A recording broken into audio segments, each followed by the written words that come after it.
जी नाज़रीन, Facebook live session में मैं हूं आपका होस्ट दोस्त रमेश कुमार बीएम। शाम के इस खूबसूरत पहर में सभी देखने वाले नाज़रीन को मेरा सलाम, इस उम्मीद से कि जहां होंगे आप हमेशा खुश होंगे, अपने नेक मकसद नेक ख्वाहिशात में मसरूफ़ अमल होंगे और अपने आप को कामयाब तरफ गामजन करने के लिए आप हमेशा अंत तक मेहनत और जदोजहद करने में मसरूफ़ होंगे। हमारी यही हर मुमकिन कोशिश होती है कि दुनिया के मुख्तलिफ शोबों से ताल्लुक़ रखने वाले इंसान ज़ात को, जो इंसान ज़ात से प्यार करते हैं, उस इंसानों को इस प्लेटफॉर्म पर ले आने का मकसद यही है कि आप उनसे कुछ न कुछ सीख सकें। हम खुद सीखने के मराहल में, तो इस हवाले से हम चाहते हैं कि जो हमारे गेस्ट हो वो भी आएँ और अपने ख्यालात का इजहार करें और उनके पास जो स्किल है वो भी डिलीवर करें और उन स्किल से हम भी सीख सकें। तो हमारी यही रिक्वेस्ट है कि उम्मीद करता हूँ कि नाज़रीन भी हमारे गेस्ट से कुछ न कुछ सीख सकें। हम ये नहीं कहते कि आप 100% सीख जाएं, लेकिन यही है कि 1% भी अगर सीख जाएंगे हमारे सेशन से तो यकीनन हमारा सेशन कामयाब होगा। तो इस उम्मीद से मेरी हमेशा यही कोशिश होती है कि दुनिया के मुख्तलिफ शोबों से ताल्लुक़ रखने वाले हर उस इंसान को इस स्क्रीन पे लेके आया हूँ, चाहे वो किसी भी शोबे से ताल्लुक़ रखता हो। आज जो मेरे साथ गेस्ट है उसका न्यू शोबा है, उसका हवाले से मैंने कभी उसका इंटरव्यू नहीं किया, आज मेरा फर्स्ट इंटरव्यू होगा। मैं चाहूँगा कि इसमें मुझे बहुत सीखने का मौका मिलेगा। जो आज मेरे साथ गेस्ट है उसका नाम है मिस रूज फातिमा। वो साइकोलॉजी की स्टूडेंट्स है और डायरेक्टर ऑपरेशन पेजर्स है और प्रेसिडेंट ऑफ मैप्स हैं। तो बहुत सी खूबी की मालिक है, सोशल सेक्टर में उसका काम है और ट्रेनर है और सोशल मीडिया पर माशाल्लाह छाई हुई है। तो मैं चाहूँगा कि मज़ीद तारुफ उनका उन्हीं ज़बानी पूछूंगा, लेकिन उससे पहले अरूज फातिमा को मेरा सलाम। अस्सलाम वालेकुम अरूज फातिमा जी, क्या हाल चाल है? खैरियत से, तबीयत ठीक है आपके? वालेकुम अस्सलाम Ramesh. First of all thank you for having me. आपने तो मेरी कुछ ज़्यादा ही तारीफ़ कर दिया। आई वुड से कि इतना ज़्यादा नहीं कर सकी मैं, लेकिन मेरी कोशिश होती है कि जितना ज़्यादा हो सके हम करें, जो कि काफ़ी बेहतर होगा इंसानों के लिए और लाइक ना हमारे इन्वायरमेंट के लिए बहुत अच्छी चीज़ें हैं ये सब। अच्छा अरूज, मैं चाहूँगा कि आपको वैसे सोशल मीडिया के बहुत से लोग जानते हैं, लेकिन मैं चाहूँगा कि कोई मेरी फ्रेंड लिस्ट में होंगे या मेरे कोई जानने वाले होंगे, हो सकता है आपको नहीं जाने, तो उस हवाले से आप अपना थोड़ा सा तारुफ करा दीजिएगा तो बहुत शुक्रिया आपका। अच्छा, तो मेरा नाम अरूज फ़ातिमा है। Basically I am a student of psychology in Punjab university और उसके साथ-साथ I am working in social sector, जिसमें मैं 2 ऑर्गनाइज़ेशंस का अभी पार्ट हूँ। जिसमें से एक ऑर्गनाइज़ेशन है मैप्स, जिनकी मैं प्रोविंशियल प्रेज़िडेंट हूँ एंड ऑफ पंजाब। और अदर जो ऑर्गेनाइजेशन है वो है एडिफायर एक्टिविज्म, जहाँ पे मैं एज अ डायरेक्टर ऑपरेशंस काम कर रही हूँ। दोनों इंस्टीट्यूट की जर्नी ना काफ़ी लंबी रही है, क्योंकि आते ही कोई डायरेक्टर ऑपरेशंस ही बन जाता, आते ही कोई प्रोविंशियल प्रेसिडेंट ही बन जाता। So I started there as a general member and then the journey follows me. तो ऐसा था कुछ। और plus currently I am learning freelancing, as you know काफ़ी ट्रेंड में है अभी और काफ़ी लोग जा रहे हैं इस तरफ, so I thought why not, I should have that skill in me as well. और I am learning graphic designing as well. So that is the part जो कि काफ़ी आर्ट एंड क्राफ्ट और थोड़ी सी क्रिएटिविटी से रिलेटेड है वो area, and I love to do that. That's all about me, a little introduction, what I am and who I am and what I do. माशाल्लाह, बहुत अच्छा लगा आपका तारुफ सुनकर। अच्छा, मैं ये चाहूँगा कि आपकी इब्तिदाई तालीम कहाँ से हैं और इस वक्त आप कहाँ पढ़ती है? स्टूडेंट के हवाले से थोड़ा सा ये भी अगर बता दें तो। इब्तदाई तलीम तो मेरी एक बड़े छोटे से शहर से है जो कि सादिकाबाद है, डिस्ट्रिक्ट रहीमिया खान से। So I am basically from the south Punjab area और सादिकाबाद का बिल्कुल जंक्शन पे है, जहाँ पे आप कह सकते हैं कि आप में सिंध की क्वालिटीज़ भी हैं और आप थोड़े से पंजाब की क्वालिटीज़ भी लेके चलते हो। सो इनिशियल मेरी जो एजुकेशन थी वो सारी मेरी अपने शहर से थी, कोई ऐसा नहीं था कि बाहर जाकर पढ़ना है। तो after my intermediate I thought कि थोड़ा सा बाहर निकलना चाहिए, एक्सप्लोर करना चाहिए चीज़ों को। मेरी फील्ड के रिगार्डिंग जो मैंने देखा तो मुझे सूटेबल लगा Punjab university. So one year I have studied in UMT as well, लेकिन after that I got admission in Punjab university. So I thought that is a good opportunity, I should go there and study further about the subject. So that's how I choose my university and about my initial education. अच्छा, मेरा एक सवाल है, अगर जवाब ना देना चाहें तो कोई मसला नहीं। आपने साइकोलॉजी सब्जेक्ट, वैसे ऐसे नहीं कहूँगा कि साइकोलॉजी सब्जेक्ट कोई इतना बोर है या कोई मतलब नहीं होना चाहिए, लेकिन फिर भी आपने क्यों चुना? क्या आपकी अपनी पसंद थी, वालदेन की रजामंदी थी, या किसी फ्रेंड से जो आपकी सहेलियाँ होगी जिससे मुतमिन होकर वो अगर इसमें पढ़ती थी तो आपने भी ये चॉइस किया? तो इस वाले से थोड़ा सा मुझे तफसीली भी जवाब चाहिए अगर देना चाहें तो। नहीं, पेरेंट्स की पसंद कभी नहीं थी। टू बी ऑनेस्ट, मेरी अपनी चॉइस थी टोटली, और उसके लिए मुझे स्ट्रगल भी काफ़ी करनी पड़ी जब आपको अपनी चॉइसेस के साथ जाना पड़ता है।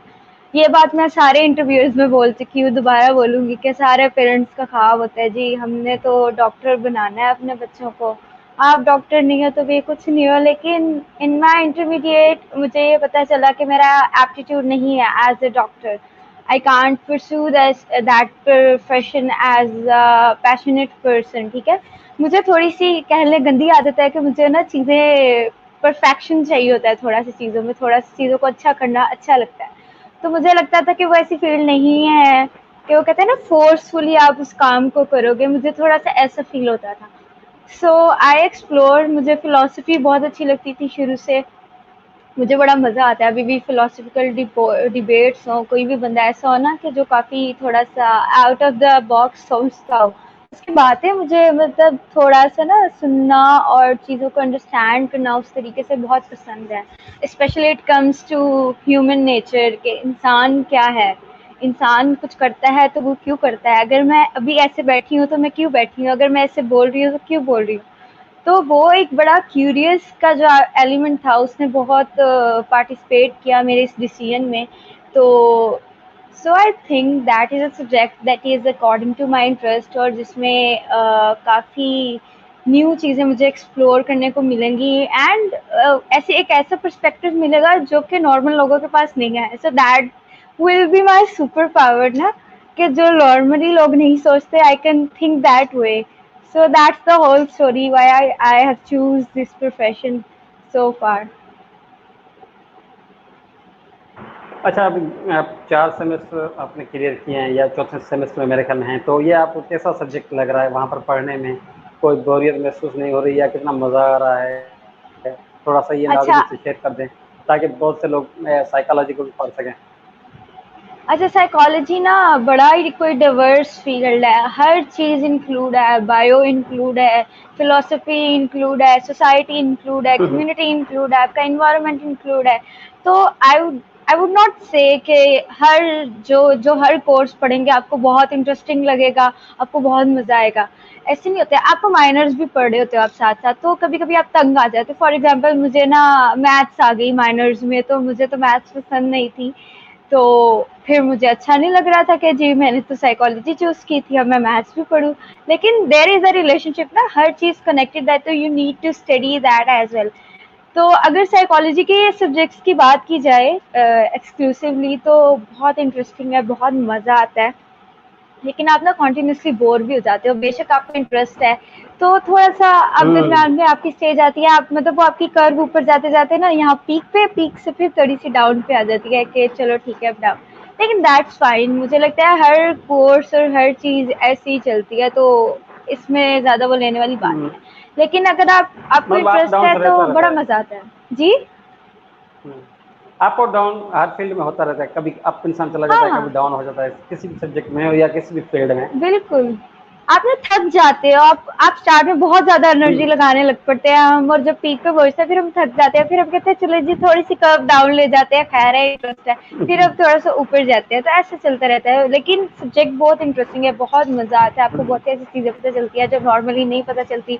तो इसलिए लोग हमें यूजुअली कह रहे थे ये लोग ये, क्योंकि आप जब बात करते हैं ना, तो आप पढ़ते रहते हो कंटीन्यूअसली, तो फिर आपकी पर्सनैलिटी पड़ती हैं, आप वैसे रिएक्ट करने लग पड़ते हो। तो फिर हम्म। लोग पता कहते हैं पता नहीं कौन सी मखलूक आ गई है, ये पता नहीं क्या करते रहते हैं। तो फिर कहते हैं ये पागल है थोड़े से, तो दैट्स ऑल राइट, बड़ा मजा आता है कुछ चीजें पढ़ के, तो hmm. That is very interesting. चले, हम गॉड के आगे दुआगो हैं कि आप माशाल्लाह इस मतलब सब्जेक्ट में बहुत अच्छा नाम कमाएं और बहुत अच्छे तरीके से आप पास हो, और उम्मीद करता हूं कि आप इससे बहुत अच्छा फ़ायदा लेंगी और इंशाल्लाह। स्किल भी डिलीवर करेंगी। तो आपकी जो ऑर्गेनाइजेशन है मैथ्स, इसका फुल फॉर्म क्या है और इस पे क्या काम है, थोड़ा सा इस मुतालिक बता दें। अच्छा, मैप्स की जो फुल फॉर्म है ना, ऑनेस्टली बहुत मुश्किल है, मुझे तो खुद कभी कभी भूल जाती है। मेंटर एम्यूबल प्रोफेशनल सोसाइटी, ठीक है, तो बहुत लंबी है तो जी। याद नहीं रहेगी आपको, तो पूरा मैप्स तक ही रहे, लंबा जाने की जरूरत नहीं है, मैप्स, हाँ, ठीक है। मैथ्स है। तो बेसिकली ये सोसाइटी है जो कि यूथ डेवलपमेंट पे काम कर रही है, और इसका जो स्टार्ट है वो भी साउथ पंजाब के सिटी डिस्ट्रिक्ट रहीमिया खान से है, ठीक है। तो यूथ डेवलपमेंट पे एज यू नो कि आज के एरा में जो यूथ है, जो आपकी कौम का सरमाया है, आपकी कंट्री का सरमाया है, उसको आपको इनहांस और ग्रूम करने की बहुत ज़रूरी है।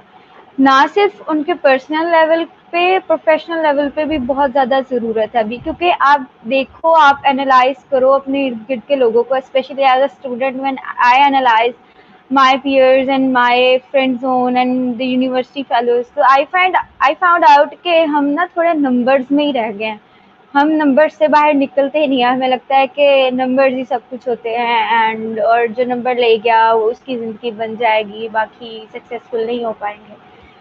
तो बहुत चीज़ें लैक कर जाती है, क्योंकि बहुत सी चीज़ें हैं जो आपको यूनिवर्सिटी नहीं सिखा सकती, और वो आपको खुद सीखनी पड़ती हैं लाइफ में। लेकिन हर किसी की ग्रूमिंग या हर किसी की स्कूलिंग ऐसी नहीं होती हुई होती कि वो इन चीज़ों की तरफ जाए। सो मैप्स का यही एम है कि वो जो छोटे छोटे छोटे फिलर्स रह जाते हैं ना, वो जो पॉइंट रह जाते हैं, वो जो गैप आ जाता है, उनको फिल इन किया जाए किसी तरह। हमारी जो सिस्टम्स हैं, डिफरेंट सिस्टम है, क्योंकि यही स्टूडेंट्स है ना जो जाके बाद में जज भी बनेंगे, लॉयर भी बनेंगे, टीचर्स भी बनेंगे, आप जो मर्जी प्रोफेशन चूज करो। तो we are trying to educate them morally and professionally as well, कि आप अगर एक प्रोफेशन में जा रहे हो तो आप कैसे जा सकते हो, आप में कौन सी खूबियाँ होनी चाहिए, how you can portray your self in a better way, how you can groom your self, how you can ना, एक प्रोफेशनल जो आपकी लुक होती है वो और होती है, आपकी पर्सनल आप लाइफ में वैसे नहीं रह सकते जैसे आप प्रोफेशनल लाइफ में रहना होता है। So we are try to work on, plus हम थोड़ा सा काम कर रहे हैं कि उनको पाकिस्तान से बाहर का हम एक्सपीरियंस दें। अभी अभी मैप्स का एक फेलोशिप प्रोग्राम चल रहा है, जहाँ पे आपको ये अपॉर्चुनिटी दी जा रही है कि आप फुली फंडेड स्कॉलरशिप ले सकते हो थ्रू मैप्स, और आपको हम टर्की लेके जा रहे हैं, और वहाँ पे हम आपको डाइवर्स कल्चर आपको देखने को मिलेगा, आपको डिफरेंट लोगों के डिफरेंट पर्सपेक्टिव मिलेंगे। इंटरप्रेन्योरशिप को हम प्रमोट कर रहे हैं कि इंटरप्रेन्योर ज़्यादा होना चाहिए, क्योंकि हमारे मुल्क के आप इकॉनमी देखें, बहुत बहुत नीचे है अभी। तो हम मैं जॉब्स के इंतज़ार में नहीं बैठ सकते अपनी तरक्की के लिए कि चले जी जॉब्स आएंगी, हम वेट करते हैं 10-15 साल और तो जॉब्स आएंगी तो फिर हम। So we are try to fill in the gaps जो कि रह जाते हैं हमारी सोसाइटी में, जिसकी वजह से इश्यूज होते हैं बच्चों को प्रोफेशनली, कुछ लोगों को और बहुत समस्या होते हैं, उनको पता नहीं होता कि हाउ दे शुड बिहेव। ये चीज़ें तो हमारे स्कूल लेवल पे सिखाने वाली होती है, लेकिन अनफॉर्चुनेटली हमारा एजुकेशन सिस्टम ने इस चीज़ को इतना तबाह कर दिया ना।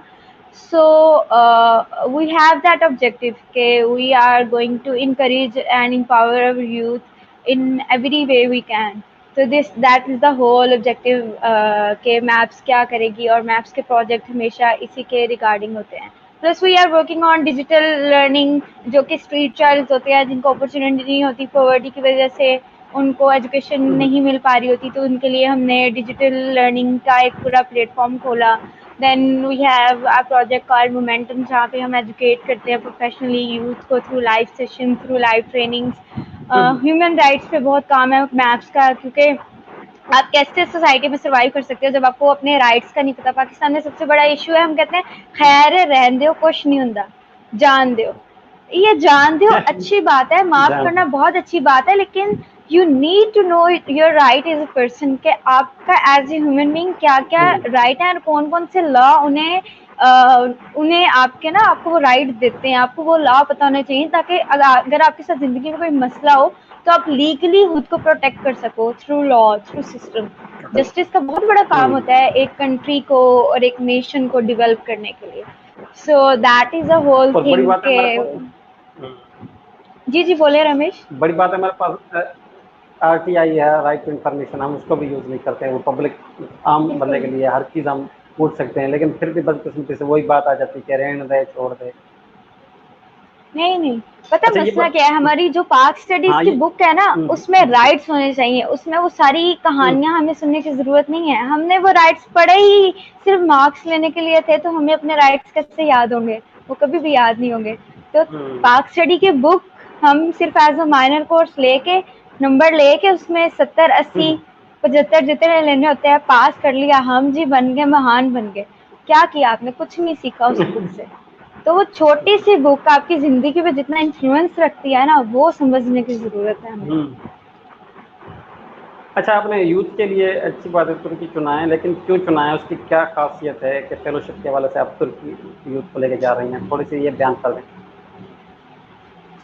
As I told you before कि हम चाह रहे हैं कि वो थोड़ा ना, इस सिर्फ पाकिस्तान नहीं है, when you need to hmm, develop a country on international level, आपको इंटरनेशनल एक्सप्लोरेशन भी होनी चाहिए। आपको पता होना चाहिए कि डिफरेंट कंट्रीज के लोग, डिफरेंट कंट्रीज की यूथ competitive है ना, हम हमारा उन्हीं से तो मुकाबला है।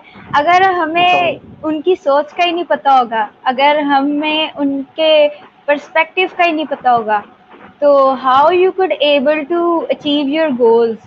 ठीक है, आपको उस चीज का हम्म, जानना, उसके बारे में इंफॉर्मेशन लेना बहुत जरूरी है। आपको पता होना चाहिए कि जो दूसरे हम्म, कंट्रीज की यूथ है, वो अपने एजुकेशन सिस्टम, अपने इकोनॉमिक सिस्टम, अपने सिविल सिस्टम, अपने जस्टिस सिस्टम, और भी जो सोशो कल्चर या क्रॉस कल्चर हमारी जो चीजें हैं, उनके बारे में क्या थॉट्स हैं, वो कैसे इस हम्म, चीज को देखते हैं, वो कैसे इस चीज को लेके चलते हैं, उन वो क्या क्या चाहते हैं इसके बारे में, उनके क्या पर्सपेक्टिव है।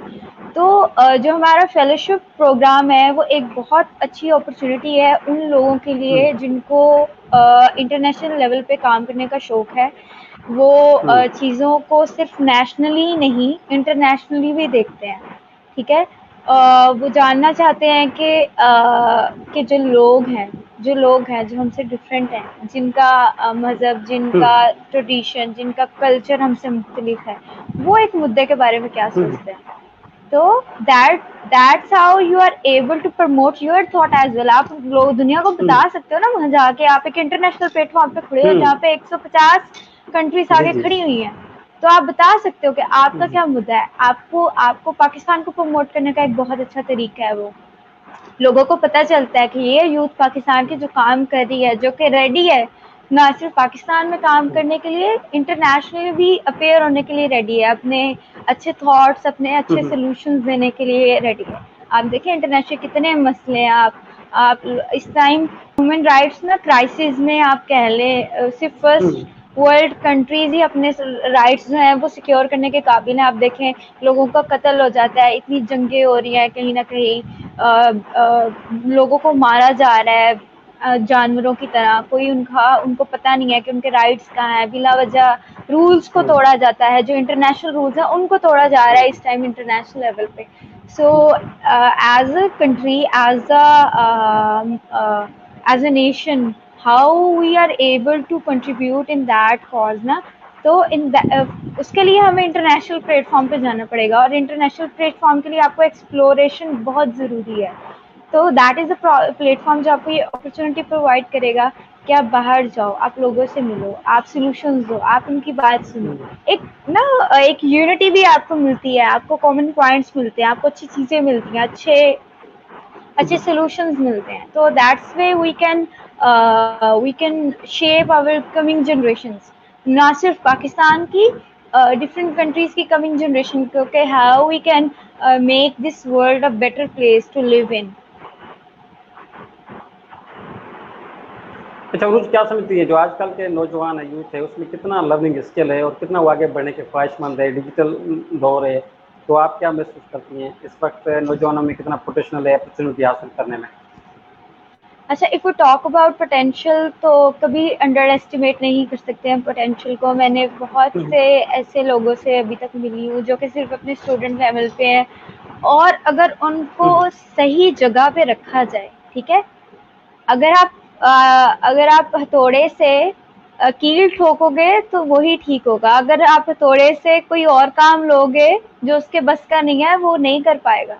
ठीक है, तो सही बंदे को सही जगह रखना बहुत जरूरी है।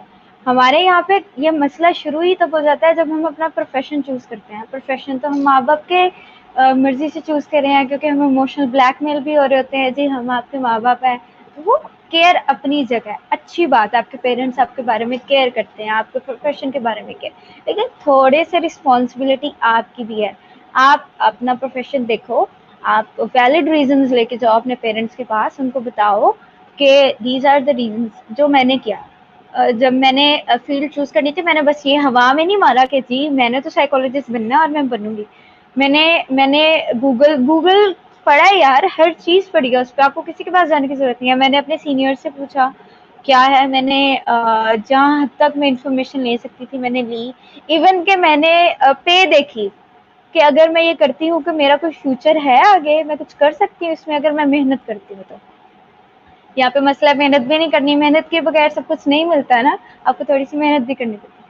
तो पोटेंशियल बहुत है, लेकिन गलत बंदा गलत जगह पे बैठा हुआ है। मैंने ऐसे ऐसे आर्टिस्ट देखे हैं जो इंजीनियरिंग कर रहे हैं, लेकिन अगर वो आर्टिस्ट हो तो वो पाकिस्तान को उस लेवल पे लेके जाए कि आपकी सोच है, इस लेवल का उनका आर्ट है। और अब यंग है, इतने कोई बड़े नहीं है, 24-25 साल यंग एज है आपकी बिल्कुल। तो पोटेंशियल बहुत है। थोड़ा सा मैं कहूँगी कि यूथ थोड़ी सी रिस्पॉन्सिबल हो, अपने प्रोफेशन को सही तरह चूज करें, वही चीज़ लें जहाँ आपका एप्टीट्यूड है। ठीक है, अब ये इसका मतलब ये नहीं है आपने ट्रेंड्स फॉलो करने हैं कि डॉक्टर सारे बन रहे हैं तो डॉक्टर बन जाओ। लड़कियों में होता है कि जी चलो जी सारे फैशन डिजाइनर बन रहे हैं तो जी फैशन डिजाइनर बन जाओ। ऐसे नहीं होता, हर कोई फैशन डिजाइनर नहीं बन सकता, हर कोई डॉक्टर नहीं बन सकता। To choose your profession according to your aptitude, that is a very tiny and very essential step in order to use your potential in a full way. तो वो छोटा सा जो पॉइंट है ना, वो बहुत, मैं कहती हूँ ना, छोटी छोटी चीजें हैं, लेकिन अगर आपका एक जोड़ भी गलत लग जाता है ना तो आपको पूरी लाइफ वो चीज भुगतनी पड़ती है।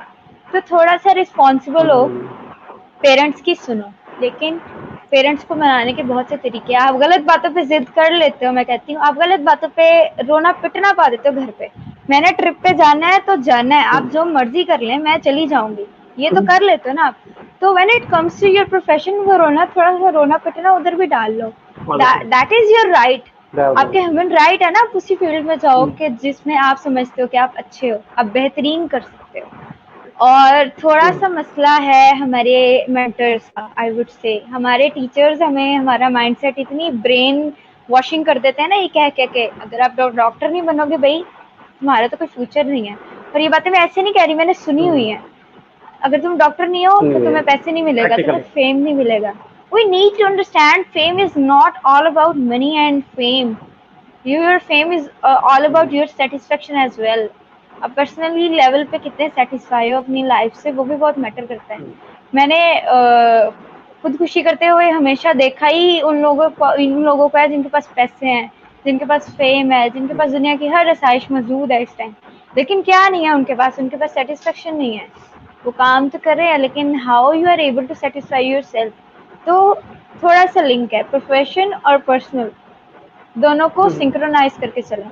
आपने एक को ऊपर एक को नीचे लेके जाओगे तो मसला हो जाएगा।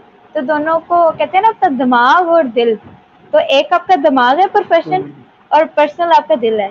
तो दिमाग और दिल का जो बैलेंस है ना, वो बहुत जरूरी है इस चीज में। तो देन जो हमारी यूथ है ना, वो अच्छे तरीके से यूज कर पाएगी अपने रिसोर्सेज को, अपने पोटेंशियल को, और you will see we can do wonders. मैंने कभी इस बात पे नहीं किया, आजकल का थोड़ा सा हम डेविएट हो गए हैं, हम फैशन के पीछे हैं, हमें सिर्फ अच्छा दिखना और अच्छा खाना और अच्छा घूमना अच्छा लगता है। ये सारी बातें बहुत अच्छी हैं, आपको घूमना चाहिए, आपको खुद की केयर करनी चाहिए, लेकिन मैं फिर वही कहूँगी बैलेंस बहुत ज़रूरी है। आप अपने माइंड पे काम करो, आपका सबसे बड़ा एसेट आपका माइंड है। बुक्स पढ़ो, बुक्स क्यों नहीं पढ़ते हो, अच्छे लोगों को सुनो, बजाय इसके कि 20-20 घंटे टिकटॉक पे आप गुजारो। मैं ये नहीं कहूँगी कि टिकटॉक मत गुजारो, आपको अच्छा लगता है, चलो म्यूजिक अच्छा लगता है, आपको अच्छी लगती है वीडियोस आप देखो, लेकिन टाइम फिक्स करो, थोड़ा सा डे अपना प्रोडक्टिव टाइम के लिए निकालोगे, this will be the time जहाँ पे मैं सिर्फ अच्छा काम करूँगी। मुझे पर्सनली बुक रीडिंग पसंद नहीं है, आई वुड से मैंने अपने कॉलेज तक में बुक रीडिंग नहीं की थी। मुझे बहुत मसला होता है एक जगह टिक के बैठ के काम, लेकिन आई हैव ट्राइड, क्योंकि मुझे इसकी इम्पोर्टेंस पता चली when I came to university. मुझे पता चला कि कितना ज़रूरी है, मेरे मैच्योरिटी के लिए कितना ज़रूरी है, मुझे प्रोफ़ेशनली कितना ग्रूम करेगा। तो मैंने स्टार्ट किया। अब बेशक मैं 1 पेज पढूँ, मैं 2 पेज पढूँ, लेकिन मैं पढ़ती ज़रूर हूँ। मैं कोशिश करती हूँ कि मेरे पास ओके। बुक्स है काफ़ी सारी और मैं कलेक्शन रखती हूँ अपने पास डिफरेंट बुक्स की, डिफरेंट जेनरास की। सेल्फ हेल्प बुक भी होंगी, नॉवेल्स भी होंगे, थोड़ी-सी मोटिवेशनल भी होंगी। तो बड़ा आपको ना बुक का आपको एक नई दुनिया में ले जाता है, जो कि बड़ा ही एक बिल्कुल। और दुनिया, बहुत ही मज़ा आएगा उस दुनिया में आके। So try to do these things in your life and you will get to know how to reach your potential. अच्छा, ये बताओ रोज डिजिटल स्किल कैसे लर्निंग करने चाहिए, और हम सोशल मीडिया से कैसे पॉजिटिव यूज करें और पॉजिटिव से रेस्पॉन्स भी मिले, और हम बहुत से मतलब पॉजिटिव उसमें फवायद भी हासिल कर सकें। तो इस वाले से माशाल्लाह आपका एक्सपीरियंस भी है, तो इस वाले से थोड़ी रोशनी डालें। अच्छा, आई वुड से कि मेरी आप फेसबुक प्रोफाइल देखें, मैं बहुत सिलेक्टिव हूँ लोगों को जी ऐड जी। करने के लिए। जब भी मुझे कोई फ्रेंड रिक्वेस्ट आती है या कोई मैसेज आता है या कोई मैसेज रिक्वेस्ट आती है, I first go through their profiles. उनकी प्रोफाइल्स उनके बारे में काफ़ी कुछ बोलती हैं जो आप पूछ पूछ नहीं सकते ना आप बंदा कि चलो आप मुझे बताओ जी आप कैसे इंसान हो। तो आई वुड से कि थोड़ा-सा एनालाइज़ करें कि कैसे लोग आपको अप्रोच करने की कोशिश कर रहे हैं। मेरी हमेशा कोशिश रहती है अच्छे लोगों के दरमियान रहूं, क्योंकि मेरी फेसबुक प्रोफाइल है ना, उस पर एक पोस्ट भी नेगेटिव आएगी तो that is going to affect me in so many ways. तो मैं जाती हूँ उनके प्रोफाइल देखती हूँ। I have seen so many people, और मैंने ऐसे बहुत से लोग मेरी आईडी में ऐड है जिनसे अभी तक मेरी ऐसे पर्सनली बात नहीं हुई, लेकिन मैं उनसे बहुत कुछ सीखती हूँ through their post, through their ideas and what they do. तो थोड़ा सा एनालाइज करें, चेक करें लोगों को ऐड करने से पहले। अननेसेसरी लोगों को ऐड ना करें। मेरी कोशिश होती है मैं उन लोगों को ऐड करूँ जिनका प्रोफेशन मुझसे मैच है, जो कि जिनके इंटरेस्ट मेरे इंटरेस्ट से मैच है, जो कि या साइकोलॉजी से रिलेटेड है, या सोशल एक्टिविटी से रिलेटेड है, या कोई ऐसा बंदा जिसकी प्रोफाइल पे कुछ ऐसी पॉजिटिविटी है जो मुझे मेरी लाइफ में बहुत हेल्पफुल रहेगी। तो थोड़ा सा ऐसे, उसके लिए सबसे पहले आपको खुद का प्लेयर खत्म करना पड़ेगा। कुछ लोगों को बहुत आदत होती है फेम की कि हमें चुटकियों में फेम मिल जाए, हमारे जी फ्रेंड्स 5,000 होने चाहिए। ज़रूरत नहीं है आपको 5,000 दोस्त रखने की, 4 अच्छे दोस्त रखो, अच्छे रखो, मैं कहती हूँ। मेरी अभी आईडी में ऑलमोस्ट अभी आई गेस 1000 होने वाले हैं। और and I choose them, I am very picky कि मैं देखती हूँ अच्छे से, और मुझे अगर कहीं लगता है ना कि मैंने, अब ये नहीं होता हर टाइम आप सही एनालाइज़, कभी-कभी गलती हो जाती है मुझसे भी। तो आई गो एंड रिस्पेक्टफुली आप उन्हें बता दो कि these are my limits and you can cross this limits. As a female बहुत मसला होता है पाकिस्तान में, क्योंकि ज़्यादातर मेल्स होते हैं, तो sometimes you have that situation जहाँ पे बदतमीजी हो जाती है आपके साथ। तो as a female I would say अपनी ग्रेस रखें, लोगों को कभी लिमिट से बाहर ना जाने दें। आपको प्रोफेशन है, आपकी प्रोफेशनल लिमिट्स होती हैं, उनको भी बताना चाहिए, आपको भी बताना चाहिए। तो खुद खुद में ये प्लेयर खत्म करें, ये जो आपको होती है ना कि सारों को घुसा लो, ये चीज़ नहीं होनी चाहिए। थोड़ा सा देखें, थोड़ा सा टाइम स्पेंड करें। बहुत आपकी आईडी के लिए बहुत अच्छी है आपकी सोशल मीडिया। मेरे एक सर थे, वो कहते होते थे कि आपके जो सोशल मीडिया दोस्त है ना, जिन लोगों को आप ऐड करते हो, उससे पता चलता है आप खुद कैसे इंसान हो। तो अगर आप खुद को अच्छा दिखाना चाहते हैं तो अच्छे लोगों के साथ रहें, अच्छे लोगों को इंस्पायर करने की कोशिश करें, रेदर देन कि आप हर किसी को ऐड कर लो जिसका कोई मकसद नहीं है, जो सिर्फ आपको शायद किसी और मोटिव के लिए या किसी और इंटेंशन के लिए ऐड कर रहे हैं। तो थोड़ा-सा इस चीज़ पे ध्यान दें, कि अगर आप अपनी प्रोफ़ाइल को थोड़ा ओपन कर रहे हो लोगों के लिए, तो लोगों को ऐड करने से पहले उन्हें देखें, उनकी प्रोफ़ाइल एनालाइज़ करें, देखें उनकी एक्टिविटीज़ क्या हैं, उनकी पोस्ट देखें, वो कैसी पोस्ट करते हैं, वो कैसी चीज़ों में इंटरेस्टेड हैं, उनकी एक्टिविटीज़ क्या रहती हैं, तो देन ऐड देम। आपको बहुत अच्छे लोग भी मिलेंगे जिनसे आप बहुत कुछ सीखोगे। तो that's the whole process, the tiny trick that I use to choose people through social media. अच्छा, आप ग्राफिक डिजाइनिंग भी करते हैं, तो आपको क्या शौक है, या डिजिटल दौर के हिसाब से आप कहते हैं तो हर चीज़ हम डिजिटल करें, तो डिजिटल सीखना भी लाजमी है? नहीं, थोड़ी सी बात ये भी है कि सब आप देख रहे हैं ना, दुनिया डिजिटल हो रही है, आप इस फैक्ट को डिनाई नहीं कर सकते। जैसे जैसे दिन गुजरेंगे आपको और डिजिटलाइजेशन मिलेगी, आपको और इम्प्रूव चीज़ें मिलेंगी, लेकिन ग्राफिक डिजाइनिंग को मैंने एज अ ट्रेंड नहीं लिया, मुझे शौक है आर्ट एंड क्राफ्ट का, मुझे शुरू से बहुत शौक है, मुझे अच्छा लगता है क्रिएटिव चीज़ें करना, जो ऐसी चीज़ें जिसमें कोई बाउंड्री नहीं है। ग्राफिक डिजाइनिंग की कोई बाउंड्री नहीं है, आप ये क्रिएट कर सकते हो तो ये क्रिएट ही कर सकते हो, ये कर सकते हो तो ये नहीं कर सकते। You can do anything you want to do, so that is a place that gives me a power to do what I want to do. So that's why I choose that skill to boost, कि मेरी एक ऐसी skill जो कि trending में भी है और जो कि मुझे करने में मजा आता है, तो इससे बेहतरीन कॉम्बिनेशन क्या मिल सकता है आपको। अच्छा, एक सवाल मेरा और है कि इंसान कहाँ से ज़्यादा सीख सकता है? क्या सोशल मीडिया के थ्रू, या फिर सेमिनार, वर्कशॉप, या फिर यूनिवर्सिटी जैसे होती है वो दरसगाहों से, या फिर ऐसे ही मतलब फील्ड वर्क में? थोड़ा सा इस हवाले से अगर डिफाइन कर दें तो। इंसान हर उस जगह से सीख सकता है जहाँ से वो सीखना चाहे। अब मैं आपसे बात कर रही हूँ, मैं आपसे बहुत कुछ सीख सकती हूँ अगर मैं चाहूँ तो। थोड़ा सा फिलोसफिकल है लेकिन ट्रूथ है। आप सेमिनार से सीख सकते हो अगर आप ध्यान दो, अगर आप सही जगह से सेमिनार लो। आप वर्कशॉप से सीख सकते हो अगर आप सही जगह से वर्कशॉप लो। उसमें आप में एक एबिलिटी होनी चाहिए, आपको सही चीज़ें चूज़ करनी आनी चाहिए। तो हर किसी से सीखो, मैं कहती हूँ अच्छी चीज़ों से भी सीखो, बुरी चीज़ों से भी सीखो, अच्छे इंसान से भी सीखो कुछ, कुछ बुरे इंसान से भी सीखो, अपने से ऊपर वालों से भी सीखो, अपने से नीचे वालों से भी सीखो। तो कोई इसकी बाउंड्री लाइन नहीं है, आप हर जगह से सीख सकते हो। इट्स अबाउट योर पर्सपेक्टिव, आप कितना पॉजिटिवली लेते हो चीज़ों को। हर नेगेटिव इंसान में कुछ पॉजिटिव होता है। जहाँ पे नेगेटिविटी एग्जिस्ट करती है वहाँ पे पॉजिटिविटी का तो एलिमेंट होता ही होता है। So why not focusing on their negativity? You should focus on their positive side. तो थोड़ी सी आप as a human being kind भी हो जाते हो वहाँ पे, आप में काइंडनेस भी आ जाती है और you learn a lot. That's simple बिल्कुल। ट्रिक। अच्छा, आपकी अपनी ख्वाहिश क्या है? आप क्या बनना चाहते हैं? जैसे आप साइकोलॉजी की डिग्री लेंगी, उसके बावजूद भी आपकी कोई ख्वाहिश होगी, आपने प्लानिंग की होगी, तो क्या करना चाहती हैं फ्यूचर में आप? दुनिया का जो सबसे मुश्किल काम है ना, वो एक अच्छा इंसान बनना है, मैं कहती हूँ।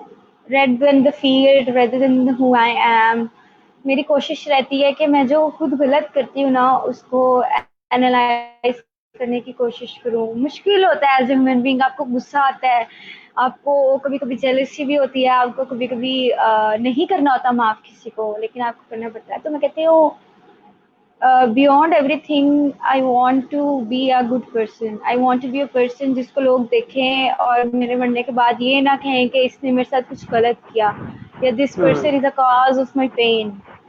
सो that's a very emotional part of me. और मैं ये अब की नहीं कहती, मुझसे जब भी कोई, मतलब मैं जब अपने 11th ग्रेड में थी, 12th ग्रेड में थी, तो मुझे तब भी ये सवाल पूछा जाता था, तब भी मैं ऐसे कहती थी कि मुझे अच्छा इंसान बनना है, जो कि दुनिया का सबसे मुश्किल काम है। लेकिन I would try my best to be a good person and try to contribute in a positive way in my society as much as I can. अच्छा, आखिर मेरा सवाल ये है कि क्या इंसान को सोशल काम करना चाहिए?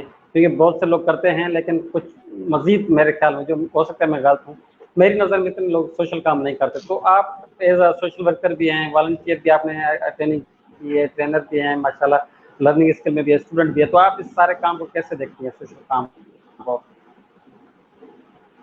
यूथ को सोशल वर्क बहुत करना चाहिए, क्योंकि जब आप एक ऑर्गेनाइजेशन का पार्ट बनते हो ना, तो आप प्रोफेशनली बहुत सी स्किल सीखते हो। आपको पता चलता है कैसे किसी के साथ बोलना है, कैसे लोगों को कन्विंस करना है, how you should react in a certain situation. अगर आप में कोई इवेंट में क्राइसिस आ गया तो आपको लीडरशिप स्किल्स भी मिलती हैं, आपको कॉन्फिडेंस भी मिलता है, आपको कन्वर्सेशन कैसे करनी है किसी के साथ, आपको इंटरव्यूज कैसे देने हैं, ठीक है। बहुत सी चीज़ें आप लर्न करते हो। अपार्ट फ्रॉम दैट कि आप किसी की लाइफ में पॉजिटिव एस्पेक्ट भी ऐड कर रहे हो, ठीक है। आप फॉर एग्जांपल यू बिल्कुल। Are running a blood donation society, ठीक है। आप किसी को ज़रूरत है उस टाइम ब्लड की, आप फ्री ब्लड प्रोवाइड कर रहे हो, आप सोचो आप एक ज़िंदगी बचा रहे हो, कितना अच्छा काम है। आप कितने इससे इससे बेहतरीन क्या चीज़ है? आप किसी को हेल्प करने के काबिल हो। आपके खुदा ने आपको इस बिल्कुल। काबिल बनाया कि आप किसी की मदद कर सको। इससे बेहतरीन रुतबा किसी इंसान को बेशक। मिल नहीं सकता। तो सोशल वर्क ज़रूर करना चाहिए।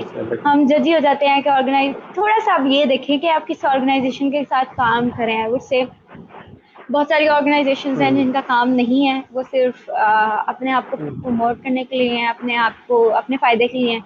थोड़ा सा देखें ना, थोड़ा सा रूल्स एंड रेगुलेशंस को देखें कि एक ऑर्गेनाइजेशन को कैसे होना चाहिए। और उस रूल्स एंड रेगुलेशन के लिए आपको कोई हिस्ट्री बुक पढ़ने की, कोई लॉ बुक पढ़ने की ज़रूरत नहीं है। मॉरल्स चेक कर लें। जो बेसिक मॉरल्स है, हर मज़हब सिखाता है, हर दुनिया का रूल, हर ह्यूमन राइट सिखाता है आपको कि आप में ये मॉरल्स होने चाहिए। आपको इज्जत देनी चाहिए, आपको कमिटमेंट पे पूरा उतरना चाहिए, आपको किसी के साथ धोखाधड़ी नहीं करनी चाहिए, आपको कोई भी ऐसा काम नहीं करना चाहिए जो कि इमोरल हो, जो कि किसी के लिए नुकसान दे। तो ये बेसिक रूल है, इन पे देखें कौन सी ऑर्गेनाइजेशन फिट होती है। आइडियल तो आपको नहीं मिलेगी, लेकिन आपको ऑलमोस्ट मिल जाएंगी। So go ahead, work for people, work for yourself. अच्छा, आखिरी नाज़रीन के लिए क्या मैसेज देना चाहेंगे जो आपको देख रहे हैं लेकिन बाद में भी देखेंगे? क्या मैसेज होगा पॉजिटिव आपका? आई वुड से कि ज़िंदगी से नेगेटिविटी को कम करें और पॉजिटिविटी को ऐड करने की कोशिश करें। इंसान की नेचर है कि वो नेगेटिव चीज़ को ज़्यादा जल्दी अट्रैक्ट करता है, उसकी टेंशन ज़्यादा उस तरफ जाती है as compared to positive one. So try to improve yourself इस मामले में ख़ास तौर पे। अगर कोई मुसीबत आती है तो प्रॉब्लम पे फोकस ना रहें, सोल्यूशन ढूंढने की कोशिश करें। एक रास्ता बंद होता है तो 100 रास्ते खुल जाते हैं।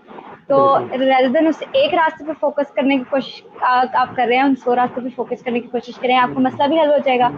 और बहुत से लोग जिनको हम टॉर्चर करते हैं ना अपनी लाइफ में, हमें हमें कोई नेगेटिविटी आ जाए ना, हम उस पर तो नहीं निकाल सकते, हम अपने इर्द गिर्द वालों पे निकालना शुरू कर देते हैं। तो वो लोग भी बच जाएंगे, आप लोग भी बच जाओगे। तो try to focus on positive aspects of life. जिंदगी में बहुत कुछ पॉजिटिव भी है, उनको देखें। और नेगेटिविटी तो चलती रहती है, नेगेटिविटी नहीं होगी तो पॉजिटिविटी का कैसे पता चलेगा? एक्सेप्ट करें इस फैक्ट को। तो दैट्स ऑल। खुश रहें, लोगों को खुश रखें, फैमिली को खुश रखें। पैसे ही सब कुछ नहीं होता, पैसा चाहिए, ज़रूरी है सर्वाइवल के लिए, लेकिन गलत रास्ता ना अपनाएं उस चीज़ को करने के लिए। आपको, मैं कहते हैं ना, शॉर्ट वेज ना ढूंढे फेम को हासिल करने के लिए। मेहनत करें और आपको आपकी मेहनत का फल मिल जाएगा। जी, बहुत शुक्रिया अरूज फातिमा, हमेशा आपने हमें टाइम दिया। मैं आपका इंतहाई मशकूर हूँ। आपने बहुत अच्छी अच्छी बातें कही, यकीनन मुझे तो सीखने का मौका मिला, लेकिन उम्मीद करता हूँ कि जो नाज़रीन देख रहे हैं उनको भी फ़वायद हासिल होंगे और उसको भी कुछ ना कुछ सीखने का मौका मिलेगा। क्योंकि आपने एक इंसान ज़ात के हवाले से बात कही, बहुत अच्छी कही। और खुश रहना है, खुश रहो, फैमिली के साथ दूसरों को भी खुश रखने की कोशिश करो हर मुमकिन। ये बातें बहुत कम लोग करते हैं, लेकिन आपने अपने दिल से बात की और सारे परफेक्ट बात की है। उम्मीद करता हूँ कि सब लोगों को पसंद आई होगी। अगर हम कहेंगे इस सेशन से एक बात, फिर वही अगेन बात वही आ जाती है कि एक बात पर भी अगर आप अमल करेंगे, यकीन हमारा ये आज का सेशन मकसद कामयाब होगा। तो रमेश कुमार बीएम को दी जाएगा इजाजत। अगले नए प्रोग्राम में किसी नए मेहमान के साथ दोबारा हाजिर होंगे। अगेन अरूज फातिमा जी, मैं आपका इंतहाई मशकूर हूँ। Thank you. Thank you Ramesh. अल्लाह हाफिज़।